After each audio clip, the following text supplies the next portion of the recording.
and welcome to the State of the Cape address and program. This is the first time that the Cape Cod Regional Chamber of Commerce is doing this, and we're so glad that you could join us this morning. Now, this morning, we're in Studio A of the Cape Cod Community Media Center, and we're broadcasting this live, as well as having a group of interested business people and community members here with us today.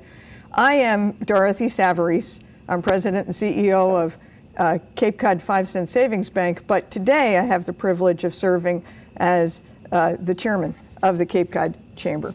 So what is it that we're doing today? Well, why a State of the Cape address? Well, what we thought about is the Cape Cod Chamber is in a position to know the issues of the Cape. We want to bring together a nexus of a talent to address those issues. We want to bring attention to the efforts that are being undertaken to make awareness known about work on specific projects. And then we have, we want to recognize our collaborators, and we have metrics to measure the progress and data to share with the community. Now, this data comes from a variety of sources. It comes from our economic summit and other presentations that we have sponsored, and then it has also come from our strategic planning. And in the process of this strategic planning, one of the things that we've identified is challenges and issues and opportunities that come from a variety of areas. Some of them are changes in our age of our population, increase in broadband technology to diversify our employment, reliance on a healthy environment and water for a productive economy, aging transportation systems, and good public education. Now, who is the Chamber? Most of you know. The Chamber works to strengthen the economy and promote regional vitality. We include cultural, environmental, and community concerns in our planning and our work. We see ourselves as a catalyst for a vibrant Cape Cod. Now, in our work, what we've done is organized ourselves into 4 major areas. It's what we call our 4 pillars. The first is economic and community development, whose mission is to increase the wealth of the community. The second is the Convention and Visitors Bureau, with a mission to achieve a sustainable year-round destination. The third, member services, with a mission to generate profitable business for our members. And the fourth is public policy, to lead development of policies that promote a strong business community. Now, in our strategic plan, as you'll see, each of these pillars has to work toward the addressing cross-cutting community issues. And these include transportation, water quality, workforce skills, education, youth out-migration, housing for all, a healthy visitor industry, and the reality of stressed government budgets. This chart of our strategic plan links our pillars to these community and business issues. One of the things that we recognize is none of this can be done alone. And we work with like-minded organizations who share our values, and that includes community-based organizations and government agencies, each bringing their own unique experience to bear.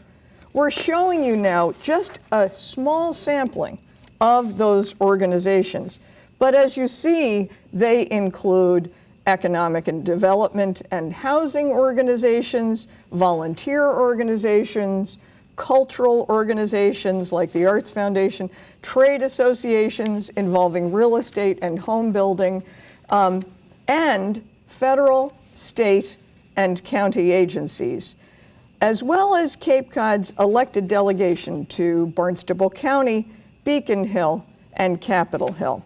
So what do we want to do with today's event? In today's event, what we would like to do is share our findings. We'd like to explain our role in addressing the issues and concerns facing the Cape. And then we'd like to ask Cape Cod to work together to improve our economy and our future. So I'd like to kick this off by introducing Gary Sheehan. Gary is president and CEO of Cape Cod Medical Supply, and he's the vice chairman of the Cape Cod Chamber Board. He's also the chairman of our economic and community development pillar. And Gary is going to present some updated statistics and findings. So Gary, would you like to come up, please?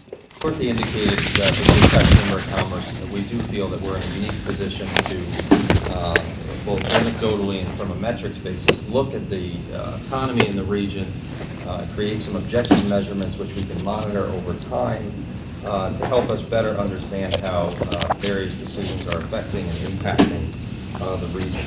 Clearly, Cape Cod has some unique strengths and opportunities as a region. And we have also some challenges over the next few years that we will need to face together as a region and to ensure that we continue to grow and increase the quality of life here on Cape Cod. We have a lot of detailed information to share with you this morning. Our goal with this information is to continue to update and feed this information over the web so it can be monitored over time by our community members. This morning we'll go through some of the top line highlights. I think our overall assessment is that the state of the Cape economy is good. Our current $9+ billion in gross regional product is moving up from a 2009 low of $7.4 billion. We would define our gross regional product as the market value of all final goods and services produced in the region. In our case, we're measuring that as the Barnstable Statistical Metropolitan Region. This would be equivalent to the gross domestic product that you hear reported on a national basis on a fairly regular basis. So in 2008, what you see here in 2008 and 9, we'll go to the next slide at this point, is that the Northeast took a very direct hit. New England particularly took a direct hit during the recession. The chart compares the New England region to other regions, and it shows that we had the third worst performance in real GDP behind the far west and Great Lakes. So what the chart indicates, I think, what many of us have felt or felt at that point in time, that it was very rough sledding here in the region as well as the country as a whole. The 10-year trend line, which is the next slide, indicates few surprises. We track here some real estate as well as other economic activity around rentals and leasing. There's another slide here that it will show that real estate dipped real estate activity dipped to $1.5 billion in 2010, down from a high of $2.5 billion in 2002. Healthcare and social assistance sector, which is a slide here, you can see it's been on a steady climb from $650 million in 2001, excuse me, to $950 million in 2010. And then we have a number of other economic sectors in the region which comprise our economy, the majority of which have held steady and are on the rebound. Here we have leisure and hospitality, accommodation and food, arts and entertainment, manufacturing, transportation, information, professional, scientific, and technology. And again, all of these slides will be available to our members and the public at large on the web moving forward. Our plan, as we sat down to look at the economic and community development, was to build an objective set of data that everybody could tap into. It would be updated on a regular basis and would allow us to measure how things are happening in our region and what we need to look at and address, certainly moving forward. Obviously, the Cape Cod Chamber of Commerce is heavily involved in promoting our region for travel and tourism. It is a key sector. It supports not only accommodations and food, but arts, culture, recreation, and entertainment. Calendar year 11 and 12 tourism numbers are up strongly. This has proven to be a very resilient industry. Clearly, Cape Cod has a strong brand here and a lot of unique elements in our economy and our natural resources that make it obviously a high-value travel destination for families across the country and across the world, actually. The employment in this sector has rebounded more quickly than employment in other sectors. After a dip in 2009, room tax receipts are up in 2010, again in 11 and 12, and ended at over $25 million collected in Barnstable County alone for 2012. Smith Travel research data shows a recovery in both the room rate occupancy levels and RevPAR, which is revenue per available room. It's a key measurement in the hotel and tourism industry. So we've seen a lot of strength in that sector. The region continues to be a net producer of tax revenue for the Commonwealth as the room taxes, et cetera, are passed up to Beacon Hill and then redistributed across the state. Again, all of these slides are available and will be available on the web at capecodchamber.org/State of the Cape. Again, that's capecodchamber.org /State of the Cape. We now look at the unemployment rate on the Cape versus the state of Massachusetts. It has come down from a 2009 high of 9% to the current level of 7.2%. It is just above the state average of 7%. Again, that measurement there is from 2005 through 2012. The bottom line in terms of the economy in this region, we have $9 billion of products and services created in this region. We feel we need to continue to grow that moving forward. We saw weakness clearly with the rest of the country from 2007 through 2009. From 2009 till today, we have seen strength varying across the sectors, but the general theme here would be that we're seeing a strong rebound and general strength across the region. We will continue to use this gross regional product data as a key measurement for ourselves and the community moving forward, and we look forward to making that available to all of you in the future. What we'll get into now is some of the issues that were identified through our strategic planning process. Again, I would credit Dorothy Savarese, Bill Zammer, Wendy Northcross was leading that process, but we'll look at some of the issues that we identified, our strengths, weaknesses, threats, and opportunities. We could advance to the next slide here. That would be helpful. Here we go. Obviously, we have a very strong tourism brand here in the region. We're well known throughout the world. I think we've all seen the look on someone's face when we tell them that we live on Cape Cod on a full-time basis. That resonates with people. They understand that. There's a level of envy typically when we tell them that. So Cape Cod has a very strong not only tourism brand but lifestyle brand that we want to continue to leverage moving forward. We have very strong healthcare and education sector in the region, both primary education as well as secondary education. Dr. Cox will be presenting later from the community college. We have a growing and strong young professionals community. We want to continue to leverage that moving forward as the region develops. And we have a very active and growing movement towards regional government in the region, which shows us promise for the future in what we might see from them. There's a few other points clearly here that are all strengths and things that we know well and appreciate about this region. Some of the current weaknesses that have been identified in the strategic plan, the transportation system clearly requires some investment. I think those of us who have suffered through some of the delays in the bridges over the last few years recognize that as a problem that needs to be dealt with. Workforce housing is a challenge. Many of you import workers throughout seasonal months and find it particularly challenging to find housing for workforce. And as well, that's an issue for folks who also are looking for housing on a year-round basis. There's a gap in the higher education, and clearly we're all well aware that our aging demographic places us among the oldest counties in the United States at this point in time. Some of the threats, obviously wastewater infrastructure has risen fairly close to the top of that list by most people's measure over the last few years. It's a problem that the Chamber is taking a leadership role on. We're working across, as Dorothy said, a number of different stakeholders, whether they're elected officials or other municipal agencies, nonprofit and business groups, to try and come up with creative solutions around that. Bears and sharks.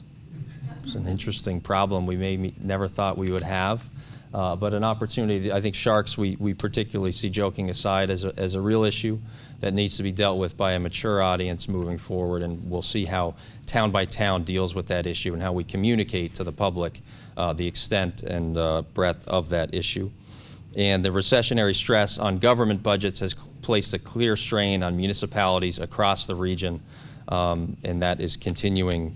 They are continuing to feel the fallout from that.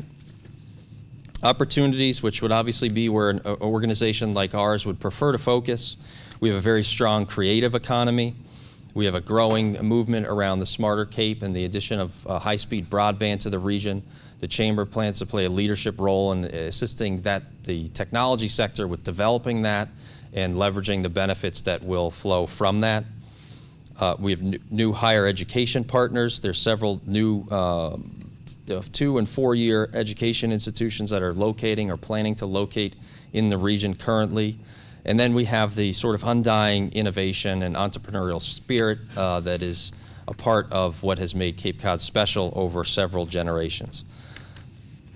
The Chamber's strategic plan looks to address all of the issues that we covered this morning and many more that we did not have time to review. Again, as Dorothy said, we do that in conjunction with several partners across the region, and we thank you for your attention on that and for your partnership moving forward on these issues. Thank you for your time this morning, for having us, and for joining us in your living rooms. I will now turn it back over to Dorothy Savarese. Thank you, Gary. Thank you so much, Gary. And let me reiterate, there is one of the unique things about Cape Cod is the number of people that join together to try to make it a better place, and that really is what makes it so special. So we began by telling a little bit about why we're here, and what we've just shared with you is some compelling information that we've unearthed and trends. And so what we'd like to do now is I'm going to talk a little bit about the Chamber's strategic plan and our vision and things that we're going to work on. And then we have the privilege of having a couple of panels with some of those very people about which we're speaking, many of whom are board members of the Cape Cod Chamber, to talk about industry issues and then to talk about some of our cross-cutting issues. And those panels will be led by somebody who's so well known to all of you, and that is Wendy Northcross. So we'll get to that shortly. But first, as I said, what we'd like to do is focus on the issue of, well, what does the Chamber see? And what are we going to do about it? And what could you do about it? So moving forward, one of the things I think that's important is to have a vision. And our vision for Cape Cod is a vibrant community, a welcoming community, which is a home to all ages and cultures that respect our pristine environment and our robust economy. In our vision, Cape Cod offers diverse and competitive employment opportunities, and it fosters a wealth of entrepreneurial efforts. It offers housing for all and a world-class education system from preschool to the graduate level. Cape Cod protects and promotes its recreational, technical, scientific, and cultural resources, and it leverages its unparalleled environment to lure guests, entrepreneurs, businesses, and retirees. Cape Cod's organizations work collaboratively together to tackle our challenges and to celebrate our success. That's what we see as our vision. And that vision unfolds every day. And again, we feel privileged to be part of that. So what are we going to do? Well, in the next 1 to 3 years, the Chamber of Commerce promises to do the following. 1, we're going to push for the development of a plan for the canal bridges. We're going to work to support expanded rail and air and train service into Hyannis. We're going to advocate for scientifically sound and financially rational solutions for wastewater.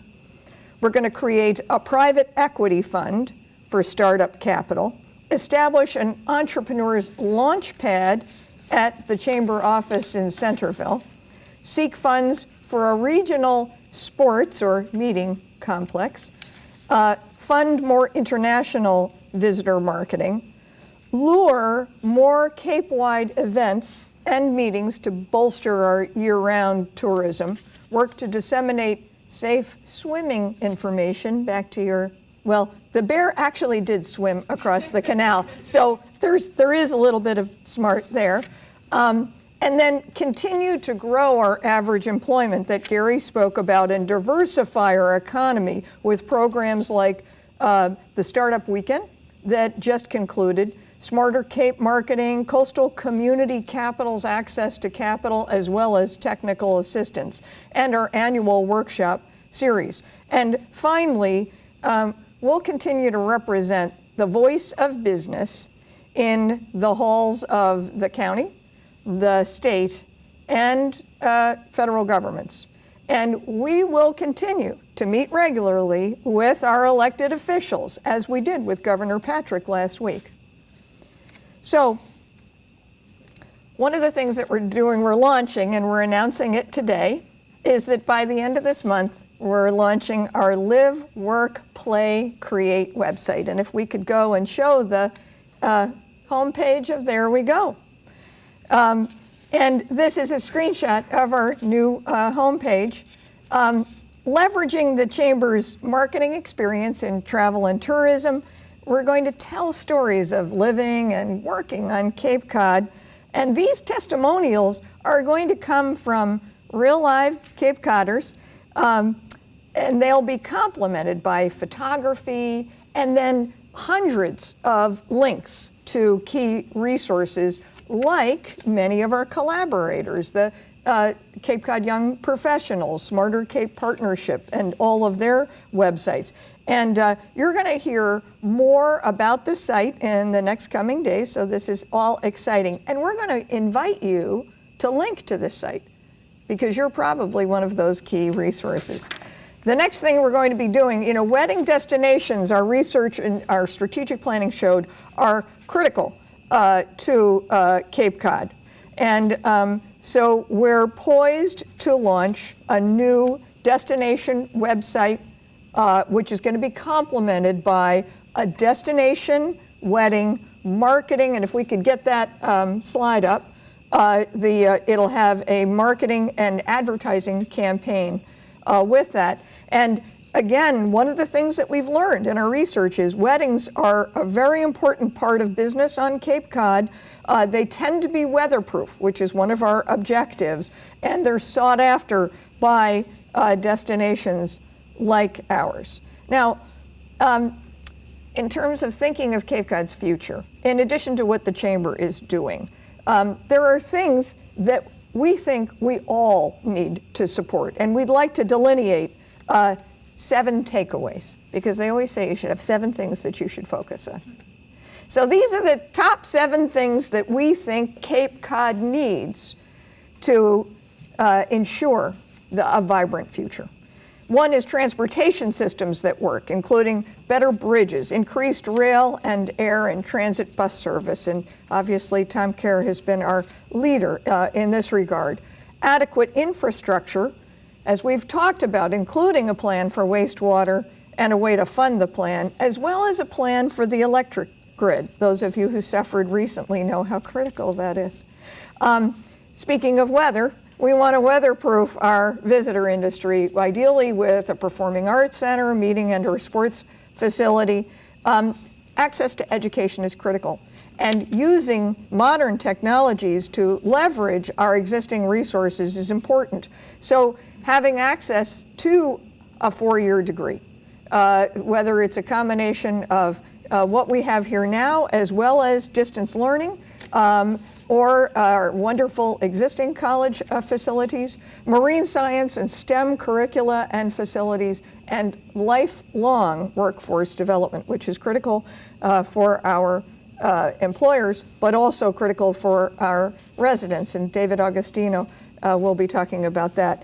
Shore-to-shore high-speed broadband internet and access to that is critical to continue to modernize our economy. And we've said it before, housing for all, including apartments, condominiums, and clusters. And this supports people through their different life stages. Regionalized service delivery is something that we have advocated for many years and has been developing beautifully, but we have to recognize constrained municipal tax burdens, and there has to be increased efficiencies to deal with this. There's many things that we've seen developing. We think it's important that everyone support things like a regional strategic information office, watershed planning, regional permitting, and towns sharing services like weights and measures calibration, health and building inspections, emergency communications, and more. Now, how can you participate and help move along these important agendas? There are many, many ways. We've talked a lot about collaboration. Find a way to collaborate and make a difference. Identify projects where you can bring your unique competencies and interests and skills to that. Support programs like the Sandwich K-8 STEM Academy.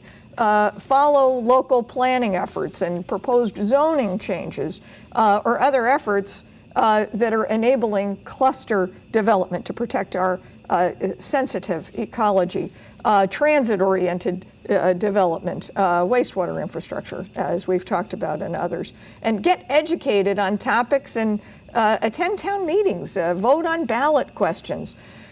One of the more important things is the issue of bringing our young people along. So mentoring and promoting young professionals at businesses, and this is something we're focusing on, providing benefits that help families with small children succeed at work is something individual businesses can do. Add a young professional to your nonprofit board or community advisory committees.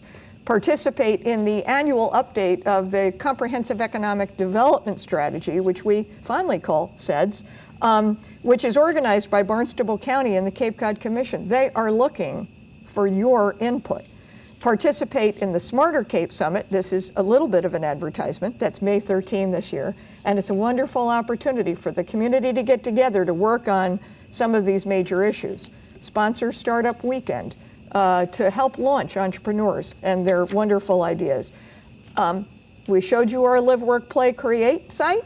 Link to that and help promote Cape Cod as a great place to live and work.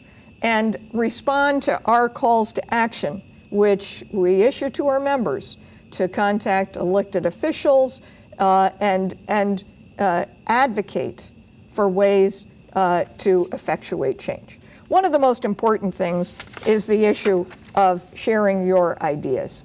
And one of the things that we do have is a lot of ways to do that. So we have Wendy's email up here, right? Okay, coming? Okay. And you've heard her on the radio. You know that she's open to that. But the other thing that we're listing here, because this is a collaborative effort among many of our leaders on our chamber board, you've seen one of them, you're going to see others, is to contact our Pillars chairs, Gary Sheehan, Bill Catania, Kevin Howard and Matt Lee, Joe Forgione and Howie Oenick, and let them know what your thoughts, ideas, and willingness to cooperate are. Now, as we promised to continue this discussion, we've assembled 2 panels of experts on Cape Cod's economic sectors and cross-cutting issues. And right now, I'm going to introduce Wendy Northcross, who is going to moderate these panels. Wendy is so well known, I barely feel the need to introduce her, except for the fact that when we talk about leadership on Cape Cod, there is one name that always springs to mind for me, and that is Wendy Northcross. She has dedicated her adult career to moving along all of the issues about which we have spoken today. And it's been an incredible privilege for me to serve with her at the Chamber. So please welcome Wendy Northcross. Thank you, Dorothy. A little round of applause for our fearless leader.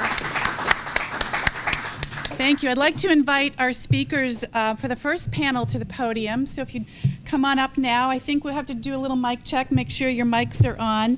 But as a reminder to the audience, we will have all of the handouts that are in paper form today, also some of the slides that you saw, all right at the moment. So if you have your tablet or your iPhone, right at the moment they exist on capecodchamber.org/State of the Cape, and you can dig deeper into some of these stats and data that gave us our findings and our conclusions. But paper just goes so far and data just goes so far, and sometimes you need someone to tell you, what do all the numbers mean. We are very honored today to have a panel of industry experts who will speak from their own point of view relative to either their own business or what they see in their environment around them. So this morning I'm very pleased to welcome these folks to the podium.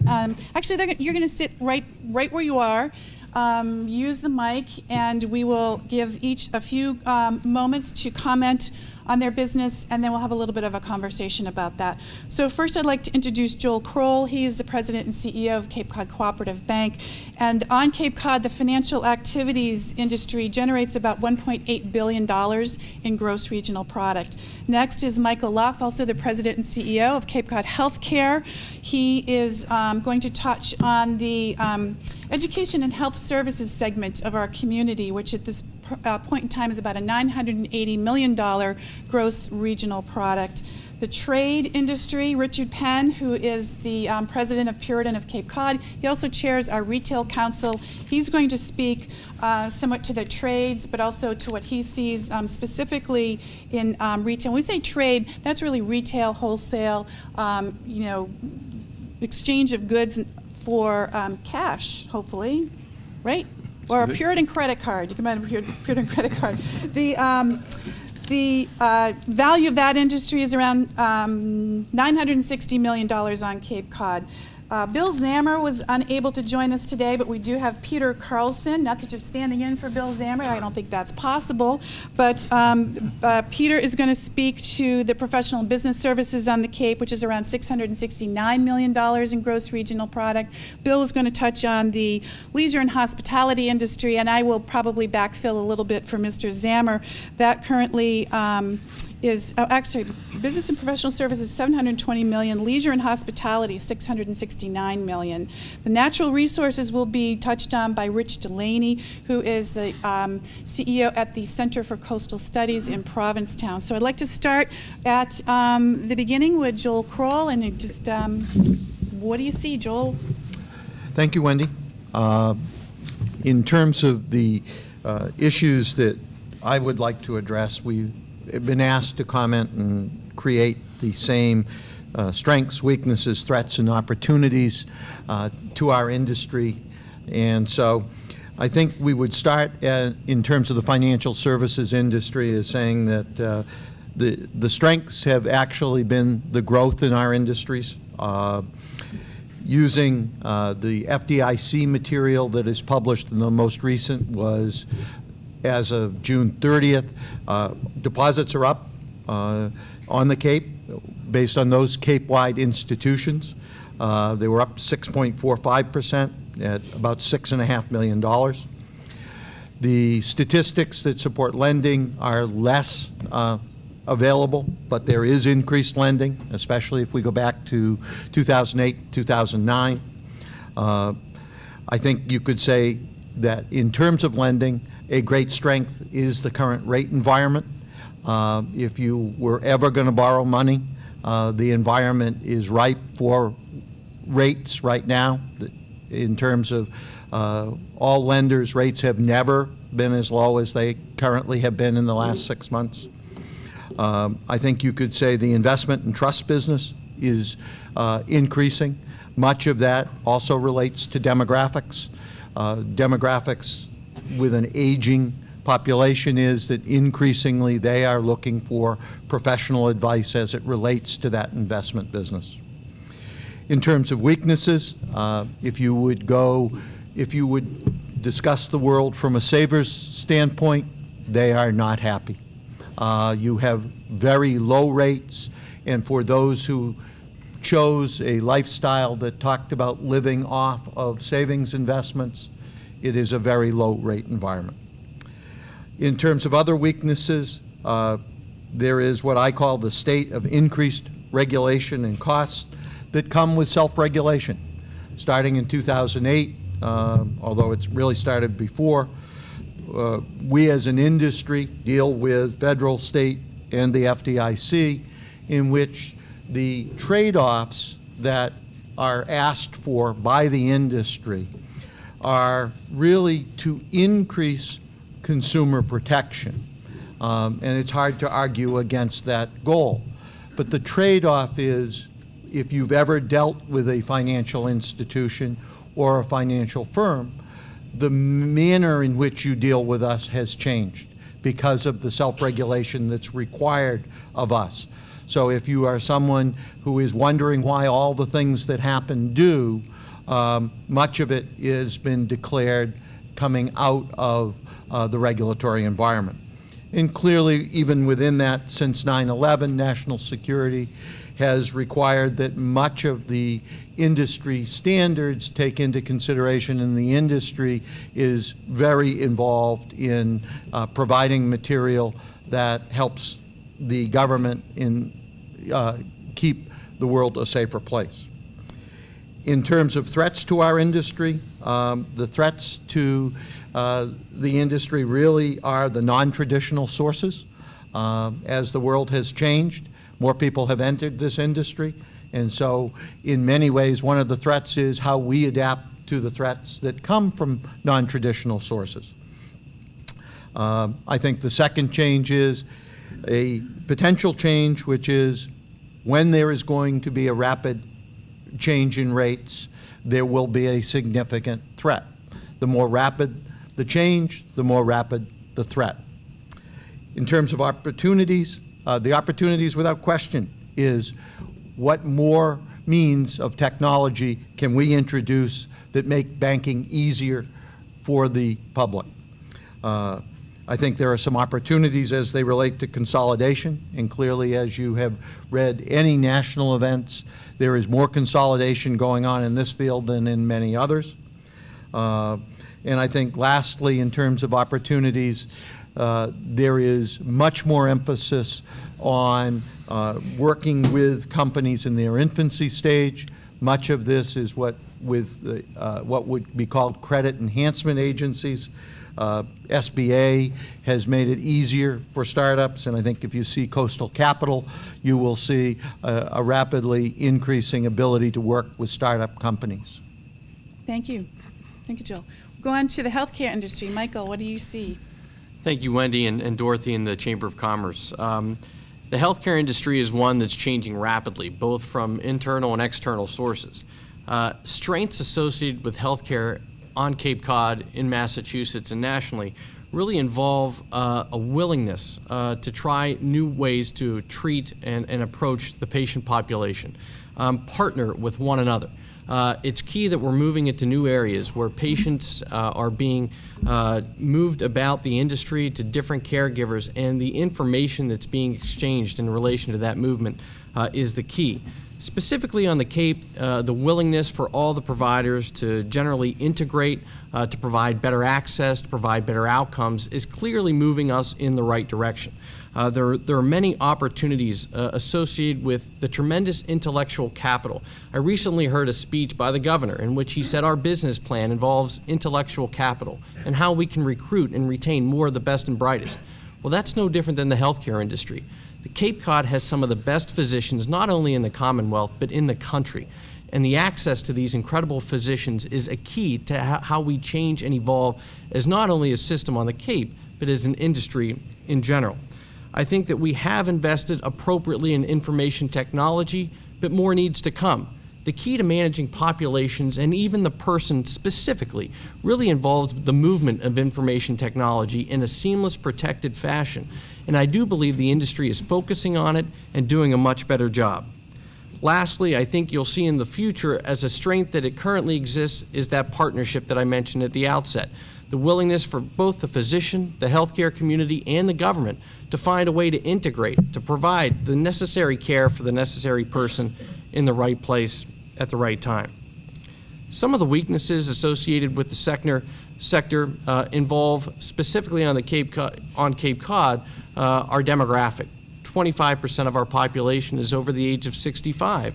And with healthcare reform and different ways in which we're trying to create our reimbursement dilemma, that is a significant weakness for us. That does really limit the areas in which we can invest and potentially limit where care can be provided. I also think specifically on the Cape, we have challenges with regard to recruitment. Highlighting Cape as a destination for healthcare and the providing of healthcare resources is the key, and how we can overcome some of the costs associated with housing and to really understand the important role that new people can provide. And access is also a current weakness. We need to do better to get all of our patients in to see physicians in a timely fashion to avoid unnecessary duplication and downstream costs. And we as a community need to do more. Threats involve reimbursement specifically.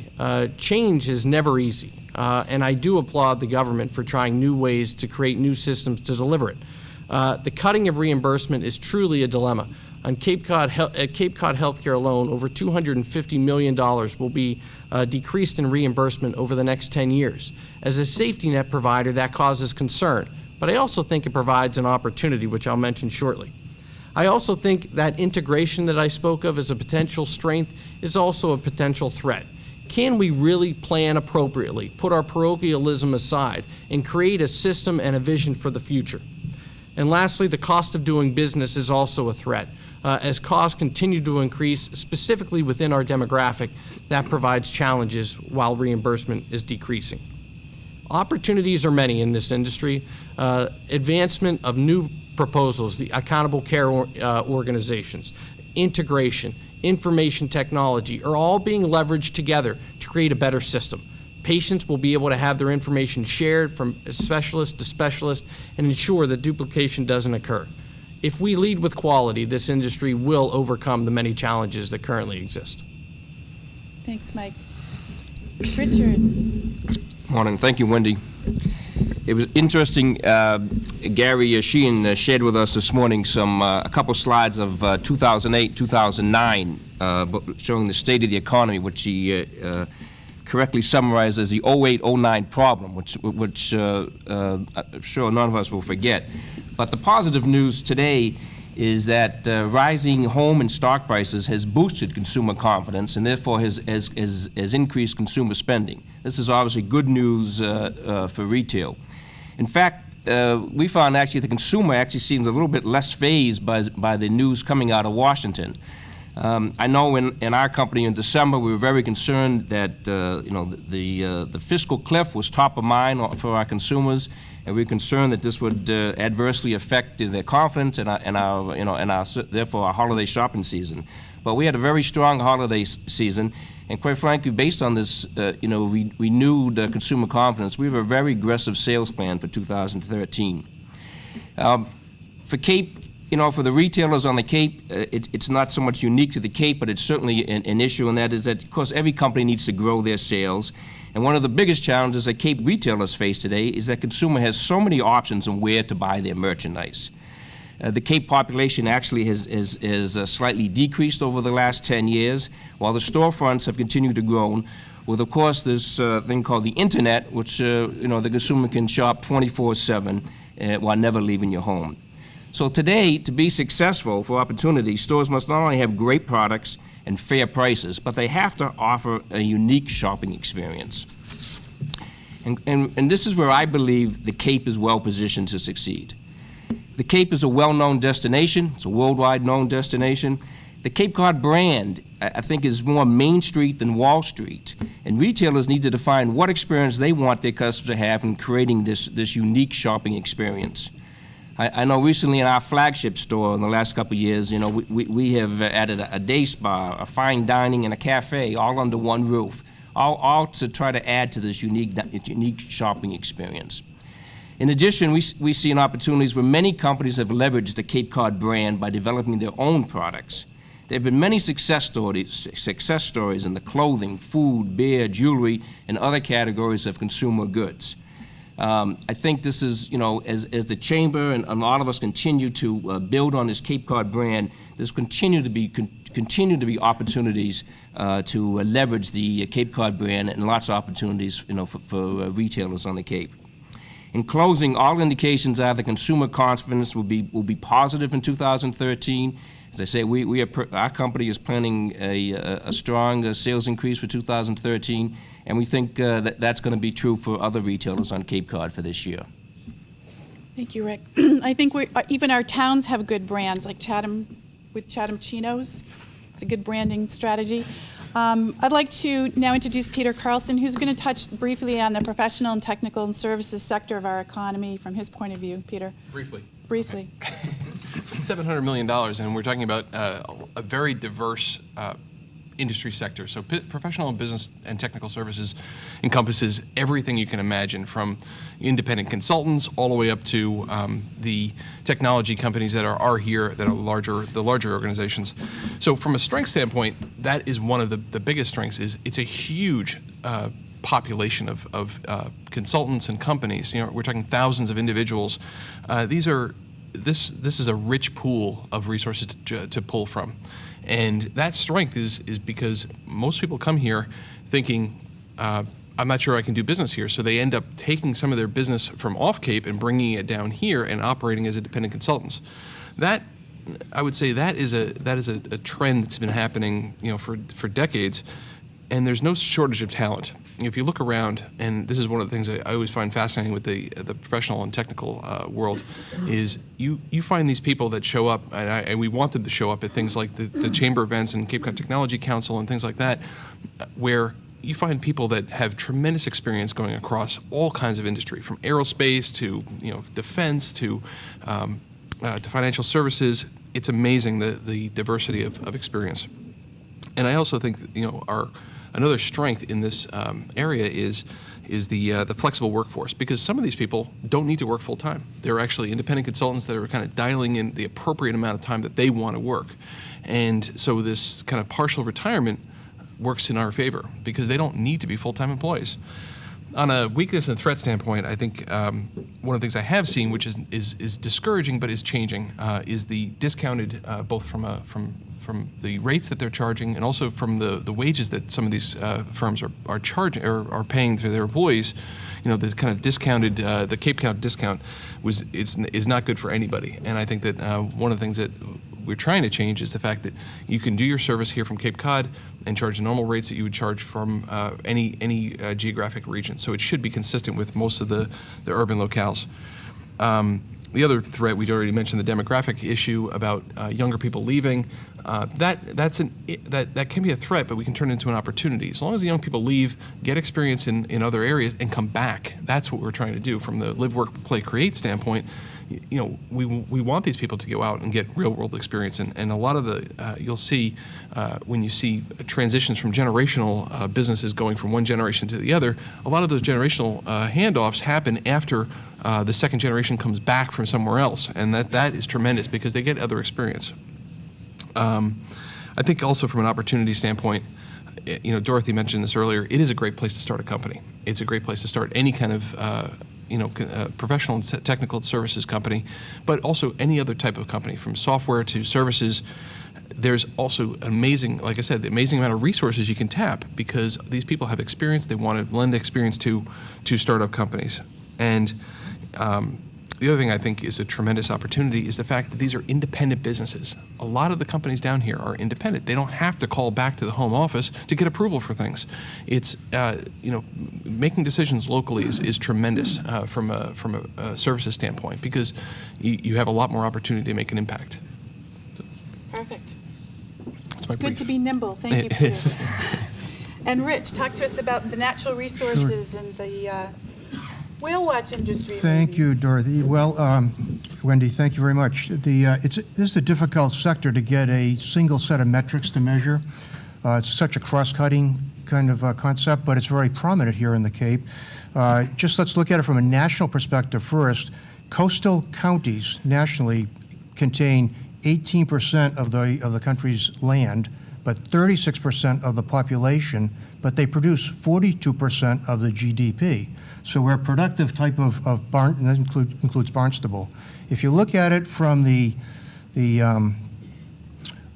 traditional job classification sectors that are usually considered maritime industry, like commercial seafood or tourism or marine transportation, the one that we stand out with is marine science and technology.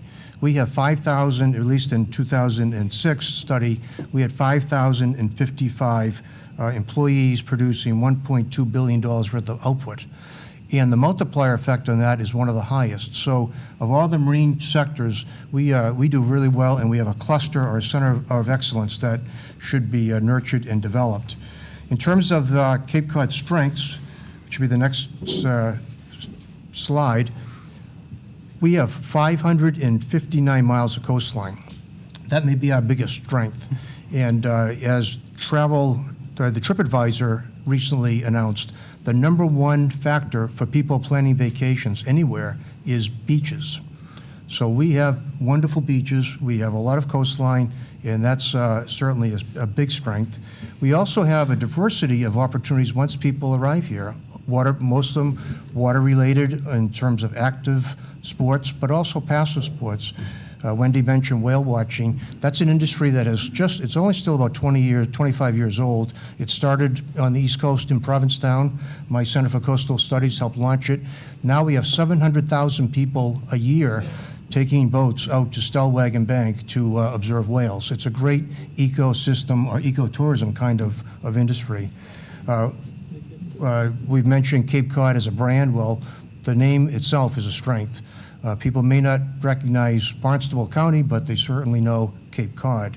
And we have great institutions like Cape Cod National Seashore, one of the preeminent national parks, 4 million visitations a year at that site.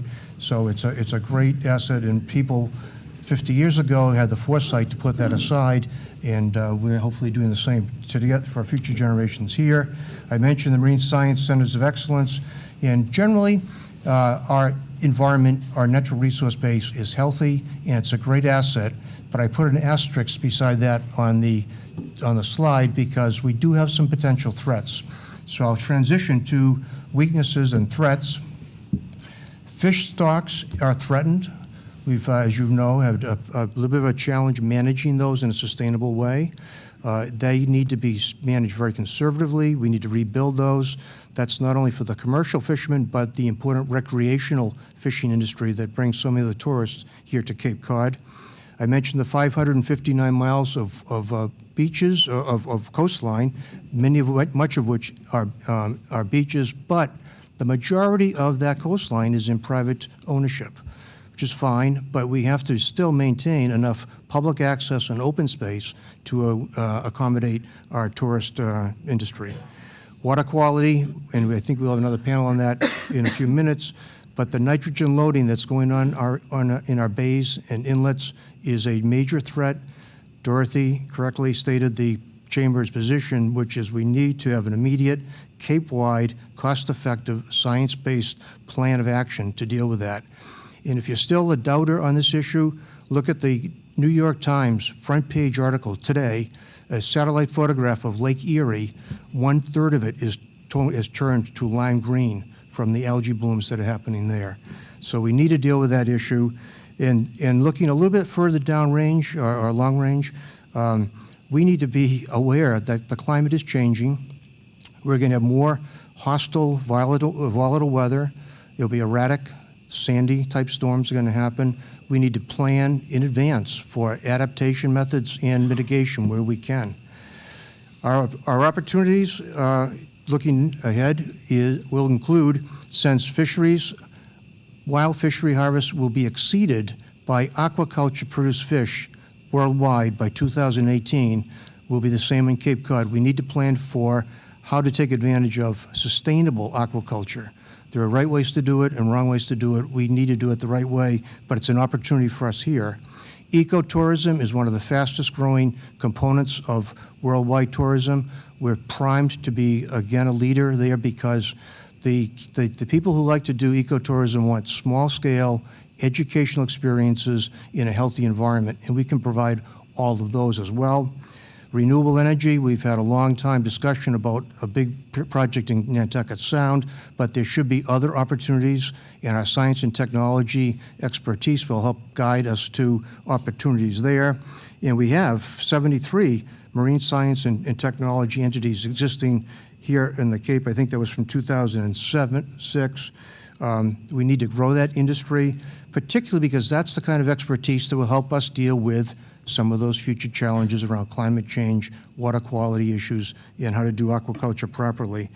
And I'd end by saying that the underlying all this is a general awareness of us here in Cape, we who live here in the Cape, that a healthy environment or a healthy ecosystem is the basis for a healthy economy. And people recognize that. I think if we grow that awareness and take action on it, we will have many opportunities in the future. Thanks, Rich. Good job, gentlemen. I just wanted to share briefly, Bill Zammer was asked to touch on the hospitality industry, really from the point of view of a restaurateur.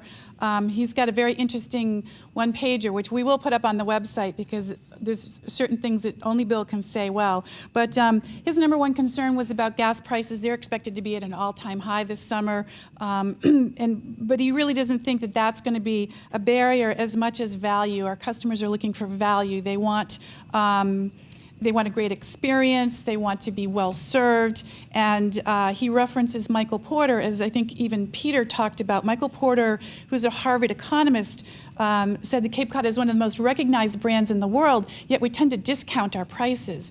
We tend to do that in a lot of the hospitality industry and obviously the professional services as well. And he said, we are not pricing our product correctly, and we need to reprice and be fair to what our product actually is.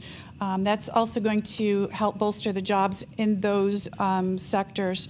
He also said that he said the Cape Cod Chamber's done a great job, thank you, Bill, but in terms of destination marketing and advertising. But the Mass Restaurant Association's outlook is to have a 3.5% increase in growth this year.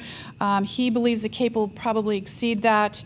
Weather has a great impact on that. And his opening paragraph really related to technology, which is what I wanted to kind of bridge into the next panel about. But every single sector up here talked about the impact of information technology and what a challenge it is. I mean, it really is moving at such a pace that our industries, the Cape Cod Chamber, for example, we have just launched brand new websites. We now are going back in to redesign to enhance the user experience so that it works better here, because exponential growth, double-digit growth in people using handhelds to get to websites is driving that. So even though we have a beautiful new website, we'll be investing more resources into that to make that workable and talk to people where they want to be spoken to. So I think the IT industry is probably a great opportunity for us, and Peter made great points about how this is a localized industry, something that we can keep and own on Cape Cod, and that's a great opportunity there. But I'm going to transition us now into the next panel, if that's okay with you, so we can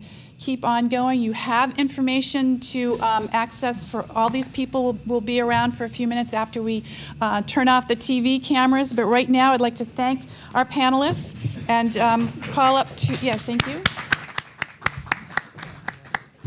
I'd like to call up to the tables here. Our cross-cutting issues panels is what we're calling them. We have the transportation sector, Tom Kerr, who's the executive at the Cape Cod Regional Transit Authority.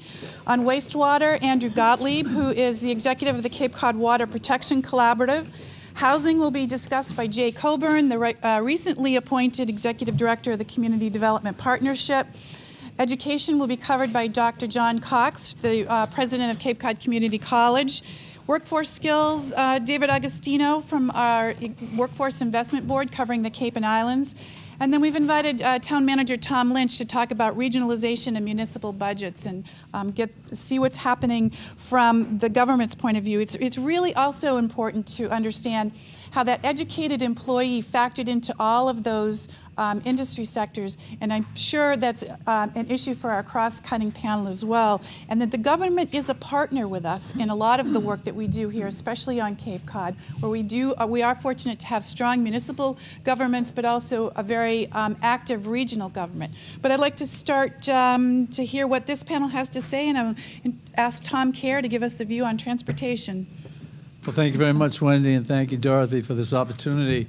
One of the things that we've been trying to do on the Cape for the last several years is to create a robust and vibrant public transportation system. We have 400 square miles that we're responsible for, and we've been working at the RTA to do just that. One of the earlier speakers talked about gas prices, and with our public transportation, which is reliable and with trained and safe drivers and the experience is a good one, it's a lot cheaper and more affordable for folks to get around. So we're marketing aggressively to make people aware that it is a good system. One of the issues that obviously is a concern here on the Cape is, and has been for a while, is traffic congestion, and the bridge access and canal region has been a problem that the Chamber has aggressively taken on. With Wendy's leadership and others, we've, I think, made some significant inroads by bringing the Massachusetts Department of Transportation and the Army Corps of Engineers together on a regular basis, the leadership of those two organizations talking regularly, collaborating, and being aware of what the other is doing. We've created a task force, a Canal Region task force that has effectuated positive change by bringing in technology that's allowed the motorist, the visitor, the resident to understand what traffic is like in various parts of the Cape, but specifically in the Canal Region. And this year we're going to be having some Bluetooth readers, which is another advancement in technology that will allow people to know what's going on in and around the bridge area. So I think that some very positive things are happening as a result of the Chamber's involvement and leadership there. One of the other things that we're working on is we're going to have, for the first time in 20-plus years, passenger rail service to Cape Cod, emanating from South Station on Friday night, Saturday morning, and Sunday morning throughout the 13 weeks of summer. We're very encouraged by the interest and receptivity across not only Massachusetts but all over the place, and we're very confident that that's going to be a success, and we're working to make that successful by getting more cars off the road. Come to the Cape for a car-free experience. There's going to be a Cape Cod sort of flavor on the train. We're going to have Cape Cod products, Cape Cod potato chips, Pocasset pretzels, and things of that nature that have that Cape theme. So we're very pleased and excited and confident, and that will start on May 24th this year on Memorial Day weekend. Another opportunity to get people here without their cars. And once they get here, they're now able to get around to the 15 respective communities on the Cape with public transportation, which didn't really exist as reliably in previous years. One of the other things that we've done is we've created a multimodal committee, which has all the executives from the various transportation modes meeting on a regular basis to look at opportunities to collaborate, look at opportunities to coordinate services. And I think that's been a very positive experience. We talked to the ferry folks, the folks at Highline, the Steamship Authority, Cape Cod Central Railroad. We have the bike community participating. So everybody knows what the other's doing, and when we can work to collaborate and make things better, we do that. And obviously our state and federal legislators that provide a lot of the resources that make public transportation work have been very attentive to our needs. And fortunately, we have Senator Wolf, obviously, who's got a good transportation background, who's done a lot of very good things and pays a lot of attention to what we're up to. Some of the other strengths that I think that we have is we now have public transportation in all 15 of the Cape towns. We have fixed route service, which allows people to get all across Cape Cod on public transportation. We've created a couple of new Upper Cape services emanating from Bourne and Sandwich that now allows you to go to all 15 towns and get there reliably. And we have a daily dial-a-ride service, which if you call in, you can go wherever you need to go, and not just to attend leisure activities and appointments and doctor's appointments, but it can get you to anywhere you'd like to go, so including work. And so that's a very important service that's somewhat unique to the Cape in terms of the Commonwealth of Massachusetts. Another strength is in transit is the electronic fare system we've just implemented, and we have NextBus technology, all these new technologies that are allowing for a better and more convenient ride for our customers. One of the real weaknesses that I see that will always be around and is that the roads on Cape Cod were never really built to accommodate the volumes of traffic that they're dealing with nowadays.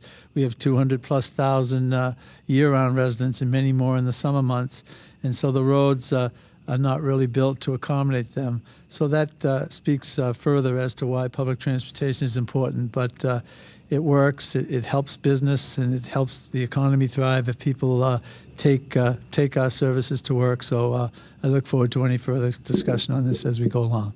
Thank you, Tom. So, Andrew, talk to us about the wonderful world of water.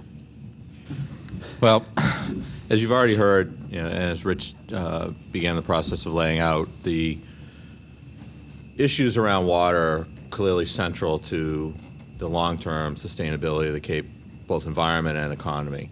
And while our wastewater issue provides an enormous challenge, and it's easy to look at it simply as a negative, I actually think that we've progressed in the last couple of years to a point in time where there's a building consensus around the nature of the problem, and most importantly, I think a consensus around the need to address it in a way that is mindful of what kind of community we want to maintain, and to do it in a way that allows the region to solve its water quality problem, maintain its tourist economy base, and do it in a way that allows the people that are going to live here and pay for it to afford the solution and be able to stay here to enjoy the benefit of the outcome of the solution. So it's one of these times where we've come through an enormous amount of struggle. There's been a lot of debate about causes, the extent of the problem, and I think a growing recognition, largely led by early on the business community, which a lot of people would find as something of an irony. This is typically the type of thing that in other parts of the state has been driven by the environmental community. And on the Cape, interestingly enough, the business community was very early to the party in recognizing the role of the healthy environment to its long-term interests. And that has really helped us in building the consensus to deal with this issue. But we're at a point in time where a lot of the fighting about whether we have to deal with this problem, how we're going to deal with this problem, has been put behind us. And now we're at a time when we've seen the environmental community, through an environmental summit, come up with a cohesive statement about the importance of dealing with our wastewater management problem. As I said, the business community has long been on board and is making real strong contributions to dealing with this issue. And levels of government, both county and local governments, have come a long way in thinking about ways to work together to come up with a solution that works, that's in the common interest for the ratepayers. And we now have, I think, significant progress in partnerships with state and federal government, all of which are pointing us at to a time, I think, in the next 18 months where, as a region, we're going to be able to come up with solutions that are tailored to the Cape, that provide for a mix of solutions that run the gamut from conventional on-site Title V systems staying in place where they're appropriate, the use of innovative alternative technologies, both in terms of advanced types of on-site systems that will be in the backyards of businesses and homeowners, alternative waste management approaches that look to reduce sources of nitrogen, all the way to small and medium-sized wastewater treatment facilities. All of those solutions have a role. And I think we've gotten to the point where at the various levels of government and with the broader community, we're starting to talk about how you put those different technologies and approaches together in a way that lowers cost and gives you some certainty about environmental outcome. And we've gotten past the point where sort of the advocacy for one of those alternative approaches or one particular technology comes at the exclusion of all the others. Because I think there's a broad consensus now that we'll end up with a mix of technologies and approaches to come up with a solution that on a watershed by watershed basis and a community by community basis solves the problem in the way that's most appropriate for that particular water body and that particular community. And we've gotten past the notion that anybody is going to impose a one-size-fits-all approach across the Cape, that there's going to be broad disparities between winners and losers. I think there's a recognition now that we're all in this. We all contribute to this nitrogen problem to some degree, some more than others based on where they are physically in a particular watershed and their proximity to a water body, but everybody contributes something. So everybody has some share of the financial responsibility to solve the problem, but by the same token, everybody benefits from that problem being solved. And so, you know, we will be, over the course of the next 18 months, managing at the county level a broad-based discussion in each one of the 46 nitrogen-sensitive embayments on Cape Cod with the people who live in each one of those watersheds, those people who benefit from the use and enjoyment of that watershed, whose property values are supported by the water quality that comes from a vibrant and natural environment along the lines of what we've been accustomed to over the generations here. And we'll be engaging individuals who have a stake in those embayments in a discussion about what types of technologies and approaches make sense, working with the towns, working to help towns more effectively communicate their shared interests with their neighboring communities as a strategy to lower the overall cost of implementation and minimize the amount of infrastructure that's required. So this is, I think, one of those rare times in public policy where after many, many years of struggle, and not that the hard part's over, but that we're actually engaging in a discussion about what makes sense and how to solve the problem. And I think that's borne by a recognition of the seriousness of the problem and a recognition that a no-action alternative where we as a region choose to do nothing doesn't mean we won't be paying for it. If we do nothing, we'll be paying more than if we do. And so we have an opportunity collectively, and I think a broad responsibility, to actively manage this problem in the interests of our ratepayers and taxpayers and business owners, because collectively we have the opportunity to lower the overall cost of solving this problem and not being passive about it and letting somebody else implement and impose a solution that will be more costly and less effective than what we come up with on our own. Thank you, Andy. We also at the Chamber view it as a job opportunity, new companies that will be created around operations and maintenance of some of these systems, and that's another positive outcome of this whole thorny topic. You know, there's an opportunity to be had here. Whenever you sort of aggressively manage, intelligently manage your problem, there's an opportunity to create business opportunities, long-term job prospects that won't be realized if somebody from off Cape is left with the responsibility of figuring out what it is we're going to do. So it works from a job preservation point of view, it works from an economic preservation point of view, and if we're smart about it, it builds in some long-term permanent economic opportunities for people who live here. Thank you. So Jay is going to touch on housing a little bit. We asked him to do that. His expertise really is in the lower and the outer Cape, but the fact that you heard even Michael Luff speak about housing and its impact on getting the right workers that they need in the healthcare system. We certainly know it's an issue for the young professional community. But Jay, talk to us about housing, how you view it. And you guys have been doing some great projects to try to come up with some answers. So thanks, Wendy, and thanks to the Chamber for organizing this. I think one of the great strengths that we have, and when we look at housing, is just the broad consensus that we have throughout the community, among the public, among our community and business leaders and our elected officials, that we have a tremendous need for more affordable housing, and how that need is so intertwined. If we're to have a successful economy, we've got to have a place where all Cape Codders can afford to live. The other great strength we have on the Cape, too, is a whole host of organizations. In addition to my organization, the Community Development Partnership, where we've been working on affordable housing and economic development on the Outer and Lower Cape for the past 20 years. We've got organizations like the Housing Assistance Corporation, the Harwich Ecumenical Council for Housing, Habitat for Humanity, the Cape and Islands Regional Network to End Homelessness, Housing for All, the Cape Cod Commission, and the housing authorities and housing trusts that we have in nearly all of the 15 towns on the Cape. However, there are some important weaknesses and threats that we face in dealing with creating housing on the Cape. We have a tremendous affordability gap, and that's very much so on the Lower and Outer Cape, where housing prices are largely driven by salaries in New York and Boston, and not on Cape Cod.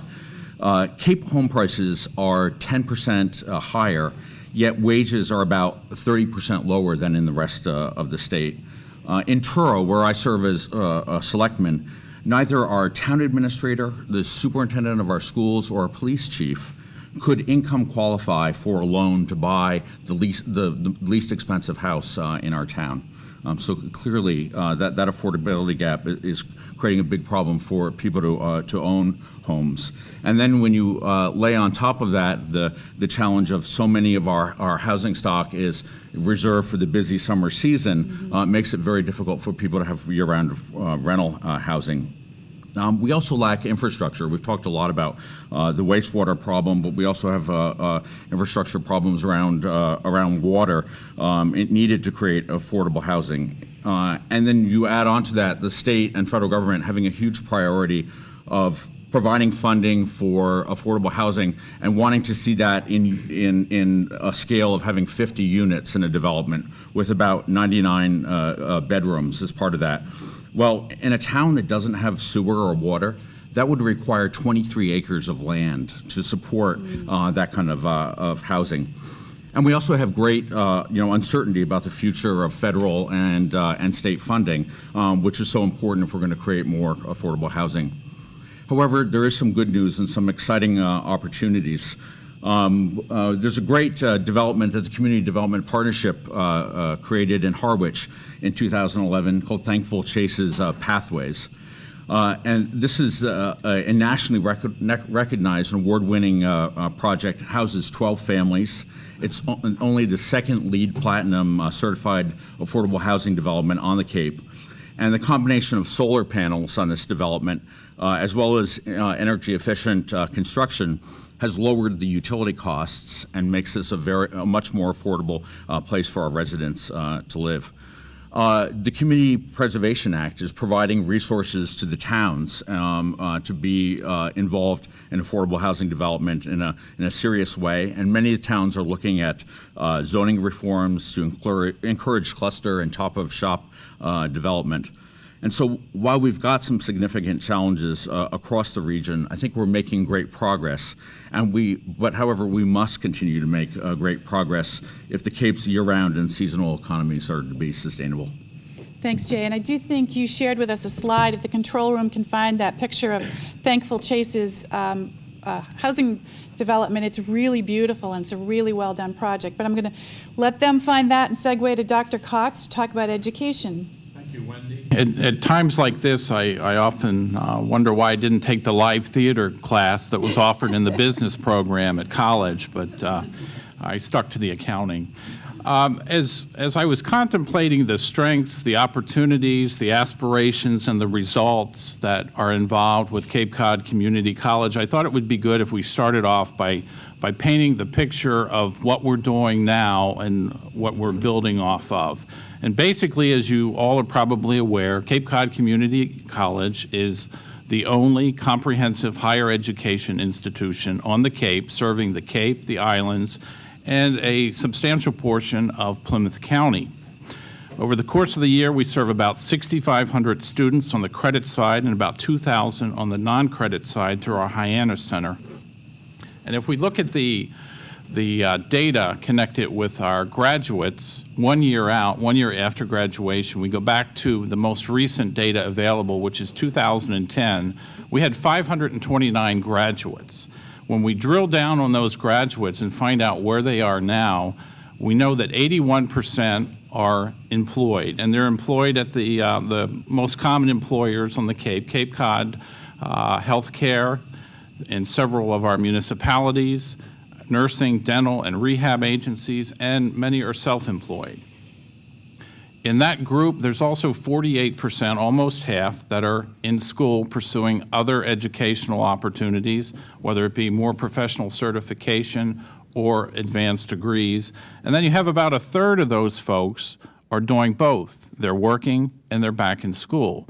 So you see that we do add a substantial value in terms of producing graduates that have a meaningful role in the employment of Cape Cod. As we look at the 6-year trend with our students, and we go back to the fall of 2006, we had about 3,100 students that entered in our programs at the college. If we look at what happened over the past 6 years, 41% of those students have graduated, 20% have transferred, and 6 are still enrolled. We do have a substantial part-time student enrollment, and it takes a little bit of time to complete programs. A key aspect here is that just about half of our graduates go on for further education, whether it be professional certification or advanced degrees. And it's interesting, as we build off of the comments that Bill Zammer left for us about value, if we take the opportunities available at 4Cs, you can come to 4Cs, you can be engaged as a full-time student, you can complete 30 credit hours a year for 2 years, $5,000 a year is the retail rate. If you get financial aid, it can be less. You can then transfer those credit hours out to other universities. And there are people that do it every day, from the BUs in Boston to the BU in Providence. It's a very meaningful way to add value to the higher education journey for many of our students. And that's on the certificate side as well, where we have students completing their certificate and entering the job market. So in terms of trying to pull this all together, I have 5 themes that I'd like to present really quickly in my 2 minutes that I have allotted. The first theme, and as we talk about our strengths, our opportunities, and our aspirations, is in the K-12 area and our non-traditional students. As we begin to work a little more aggressively with our K-12 partners throughout the Cape and the islands, we're working on aligning our programs so that students test better on the college placement exams. We have opportunities for dual enrollment where students want to enter the college, take a course while they're still in high school, and we create pathways to degree and professional certification completion that actually begin in the high school, travel through the community college, and can take you either into the workplace or on to the university. In addition, we're recognizing the rise of the MOOCs, which I'm sure everybody knows what a MOOC is now. It's not a new breed of cow. It's actually it is early morning, so I guess I'm losing out on the humor factor here. I told you I needed that live theater course. It's the massive open online courses, and these are coming out of several of the major universities, the Harvards, the MITs of the world, where they're making their coursework available to students around the world for little or no cost. The college is working on ways that we can assess the learning that happens through these MOOCs, and we can also award credit. So the bottom line is, it's going to create another opportunity to help drive down the cost of higher education moving forward. We're also working very aggressively in the science, technology, engineering, and mathematics area, the STEM area. We're working on a Cape-wide STEM strategy with the K-12 partners that we have. And the hope is that we will ultimately align programs from the middle school through the high school into the community college and then on to either the workforce or into the university setting.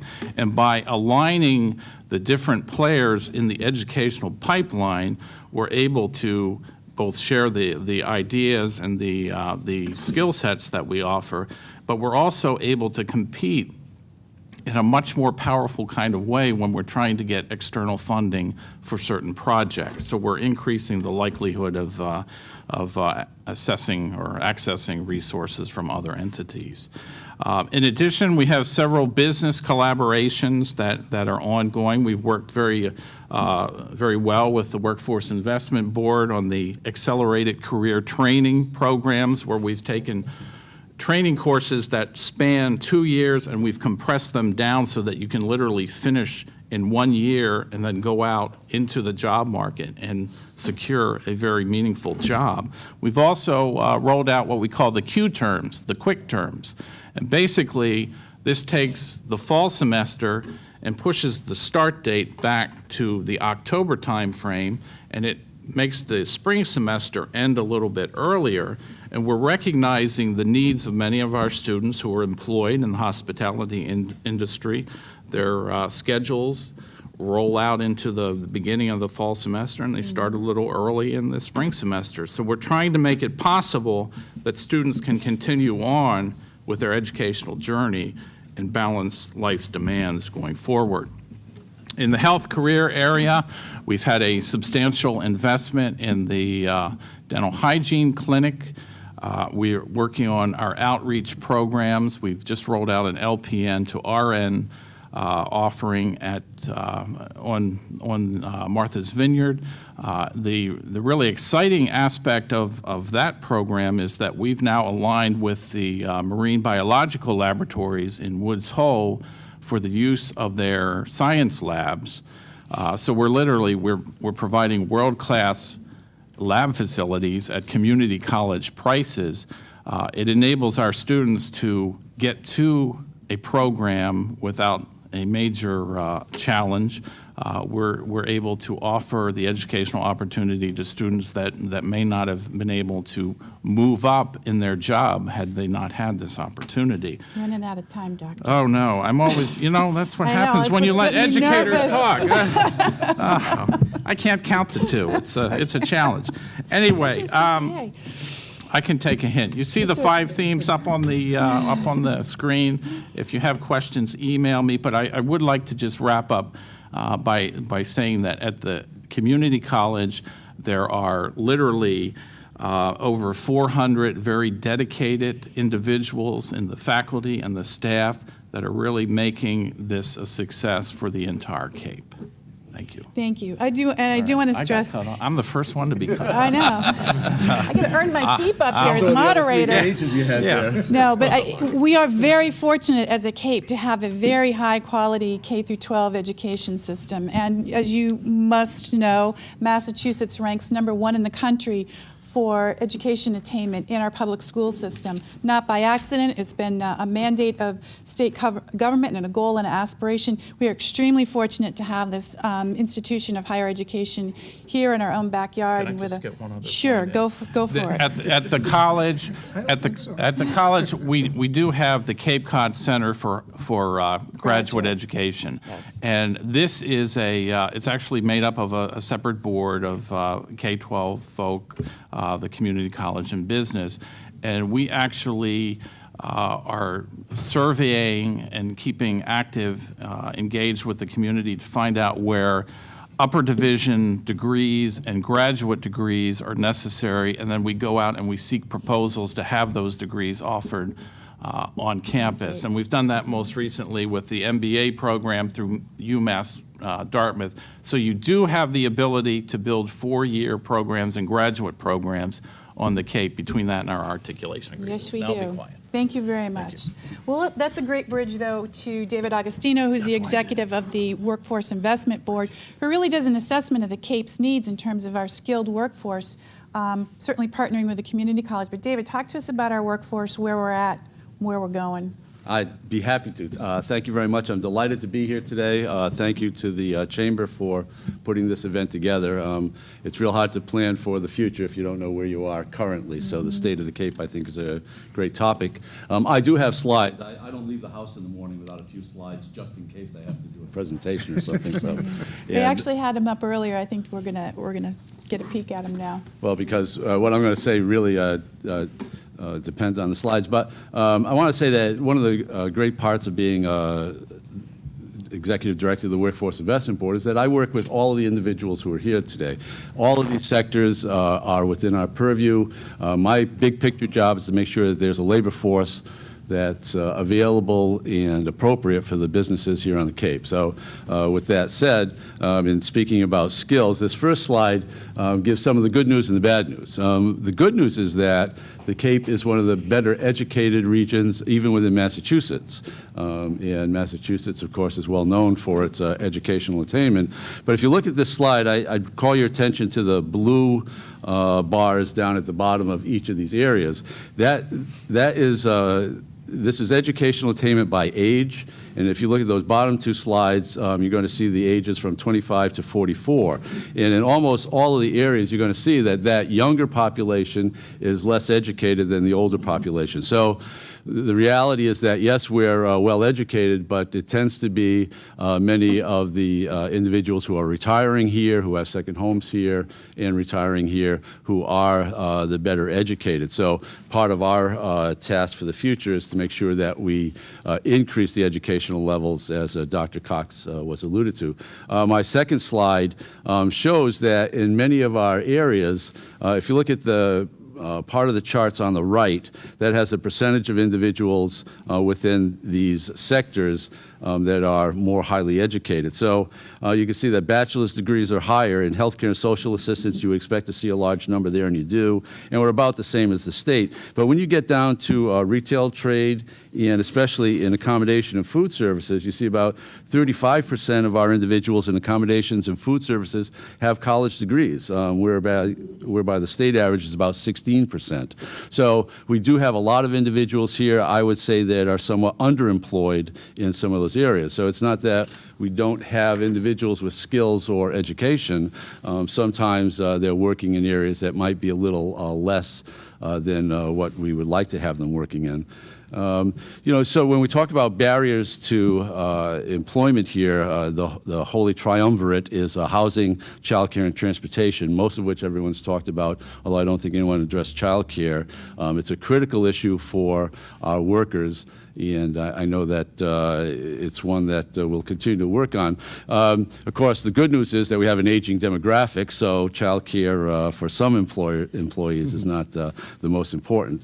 The next slide it shows some of the good news, and the good news is that we've been growing the percentage of degrees and certificates that we've been awarding quite significantly. And this chart is from 2000 to 2010, and you can see compared to the state, we've increased our certificates by about 15%, the state only about 4%, and same with our associate degrees and bachelor's degrees. We're doing a better job. Now, some pessimists might say that that's because we're starting from a low base, but the fact is that the college and our individuals are more attuned to the needs of acquiring more degrees. I'm going to skip the last slide. But what I like to say is that several people have talked about the professional, scientific, and technical areas, the so-called STEM areas, and that's an area that if we're looking at skill shortages, that's an area that we need to do a lot more in educating our population, especially for jobs in companies like Convention Data Services, Hydroid, Onset Computer, Teledyne Benthos. These are all companies that depend very much on that scientific software engineers, those kinds of educated individuals. Cape Cod Healthcare, of course, has a huge need for highly educated technical individuals. As a matter of fact, that's one of the big changes from my perspective that I've seen in healthcare over the last few years. When I first started here in 2000, the call was for a lot of entry-level people in healthcare, whether it was in the in the doctor's offices as schedulers and unit secretaries, certified nursing assistants. Now the call is much more in some of the more technical areas. Physical therapy assistants or occupational therapy assistants, LPNs, RNs, those are all areas that we need to be doing quite a bit more in. When we talk about skills gaps, it's not just basic education. We have areas such as line cooks that are always highly in demand and paid quite well, as a matter of fact, here on the Cape, and various management areas, especially in the banking industry. Dorothy Savarese often talks to me about the need for us to be growing some of our own individuals who can step into the higher level management positions within the banking industry. So that's kind of a quick overview, but in the opportunities that I would talk about are the ones that Rich Delaney so well pointed out. Marine science and technology is a real strength for us. From an economic development perspective, if you looked at an area where we have a competitive advantage, it would be in the marine sciences. With Woods Hole and Marine Biological Laboratories, the operation that Rich runs out in the Outer Cape, there are lots of opportunities. The companies that I mentioned before, several of them fit into that category also. So I think that's an area that we could look to as we try to diversify this economy and try to increase the number of jobs. That would be one of our strengths that we could really look at. So that's kind of a quick and dirty overview. Good job, David. And just to remind you all, these slides also exist on the Cape Cod Chamber's website, capecodchamber.org/StateOfTheCape. Easier to see some of these crunched numbers up close and personal. But like I said earlier, government is a partner with us in economic development and a strong community and a strong economy. So I asked Tom Lynch to come and speak to us today. Tom was actually started out his political career as a state rep, worked his way down to County Assembly of Delegates, and now he is the Barnstable town manager, doing a phenomenal job with a group of people I got to know very well when I was at the Hyannis Area Chamber of Commerce. But he's got a broad perspective. It's from the town's perspective today that I primarily asked him to speak about the future of strong government budgets and how we're going to work together as municipalities. So, Tom. Thank you very much, Wendy. I couldn't help but notice that all the presenters have been men, but the ones that are leading us are women. So I think there's a message for us there. I want to say from the hub of Cape Cod and Barnstable, we believe the state of the Cape is healthy, wealthy, worried, and wise. One finds strength in the management of our individual towns. We have smart public managers. We meet regularly. We're committed to providing essential services at a low cost. A healthy property tax base, less reliance on local aid and federal government than many other communities, and the investments we've been making in many of the communities across the Cape in our infrastructure are strengths which will ensure that government plays a supportive role in moving the economy forward. It's always my belief that we want to foster an environment for economic growth and strike balances with all of the competing interests that we have. We have a wealth of human capital on the Cape who invest their time and talent with us by serving on multiple boards and committees, and their efforts help us to confront our weaknesses and then turn our strengths and turn them into strengths. And certainly we couldn't exist at the local government level without the significant contribution that they make. But there are weaknesses which cause me to worry. When large infrastructure needs arise, some of which have been talked about today, the wastewater problem or the repair to private roads that we confront in our town, which demand large sums of public dollars. Can we raise that money locally? Do we have a climate where people will, accept overrides in any way? Beach closures due to high chloroform counts may be a greater threat than shark sightings. Water quality is more worrisome than a wandering bear. Our threats include our own desire to provide all things to all citizens, and our citizens asking for that. Some see regionalization as a threat to local control. Others see regionalization as a loss of services. With our recent storm that we had and the difficulties with citizens feeling that they didn't have access to a regional emergency shelter in their town was something that at a very recent meeting, towns throughout the Cape, instead of moving toward a regional center, are saying, we're going to put generators in our schools, we're going to make sure we can take care of our own. So that need that citizens see for each town to do its own thing and put pressure on to our elected leaders and town managers is a real threat there. Federal cuts on grants may slow our ability on certain projects. We rely on grants for a variety of things, whether it's at our airport or other places where the federal government is very generous to us. When you see the cutbacks filtering down, that's where I think we might see it more at the local level. And I'm as worried about an aging population that's putting a drain on our social services and our health care system as I am about the young people who, might find the bright lights of the city more attractive than Cape Cod. But I do believe opportunities abound.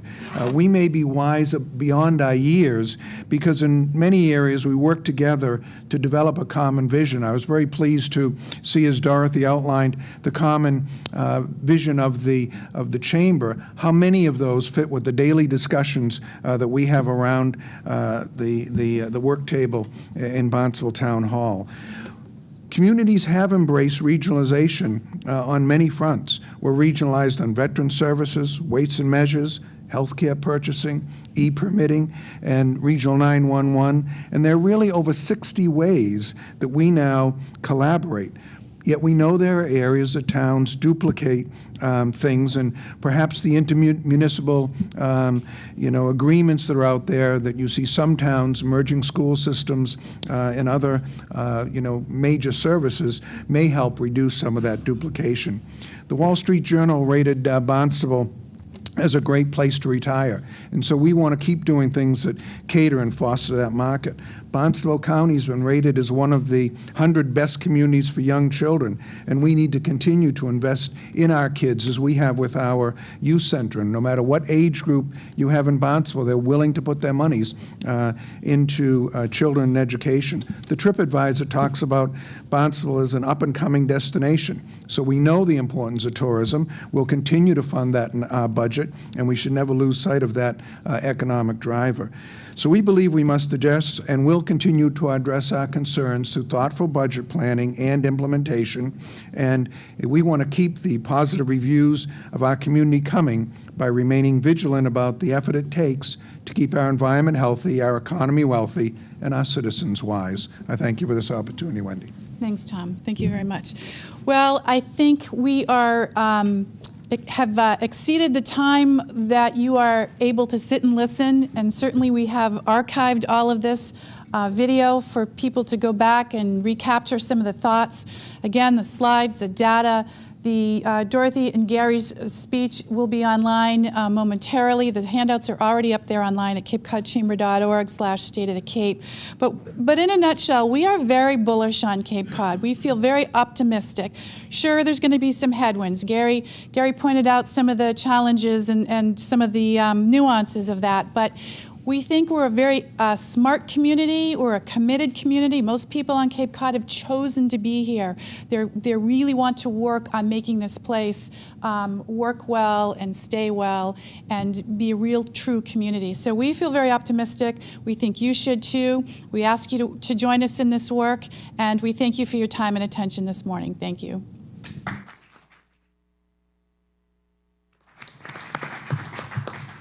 Thank you, folks.